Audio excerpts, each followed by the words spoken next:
আল্লাহ পাক আজকে আপনাকে হয়তো 1 কোটি টাকা দিয়েছেন, কালকে আল্লাহ না করুক 1000 টাকার জন্য মানুষের কাছে হাত পাততে বাধ্য করতে পারেন আল্লাহ পাক। এমনও কিন্তু দিন আসতে পারে, দিন সবার সবসময় সমান থাকে না। আজকে আপনার কাছে 1 কোটি টাকা আছে, কিছু মনে হচ্ছে না। কালকে কে জানে, আল্লাহ না করুক যে 1000 টাকা কারো কাছে চাইতে হচ্ছে, 1000 টাকার জন্য ঠকে গেছেন, হতে পারে না? তো রিজিককে মানুষ তাজিম না করলে রিজিক দূরে চলে যায়। দুটো বিষয় খেয়াল রাখবেন, দুটো বিষয়। এক হচ্ছে মাঝে মাঝে মনের মধ্যে কিছু আমল করার ইচ্ছা আসে না? মনে হলো যে আচ্ছা একটু 10টা আয়াত পড়ি, মনে হয় না মাঝে মাঝে এমন মনে হয় না? ওই সময় এই যে মনের মধ্যে যে এই ইরাদাটা জাগ্রত হওয়া, এটাকে আমরা বলি ওয়ারিদ। অন্য ভাষায় আপনি বলতে পারেন মেহমান। কি বলতে পারেন?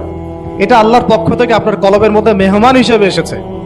এখন আপনি যদি আমলটা করেন, সেই মেহমান বারবার আপনার কলবে আসবে। যদি আপনি ওই সময় আমলটা না করেন, মেহমান চলে যাবে। মেহমান অসম্মানিত হলে পরে আর আসবে না। একইভাবে রিজিক আল্লাহ পাক দিয়েছেন, এর তাজিম যদি করতে পারেন রিজিক বেশি আসবে। রিজিকের তাজিম সম্মান করতে না পারলে রিজিক আসবে না, বেশি কমে যাবে।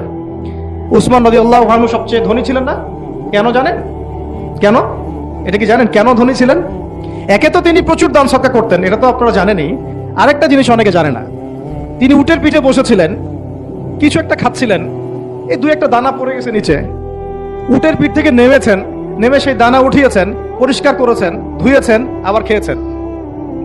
তার এই 2-4টা দানার কোনো কিন্তু মানে পরোয়া না করলেও চলে। তার প্রচুর অর্থ সম্পদ আছে, এত অর্থ সম্পদ যে তাবুক যুদ্ধের দিন 30,000 সেনাবাহিনীর দায়িত্ব নিয়েছেন। 30,000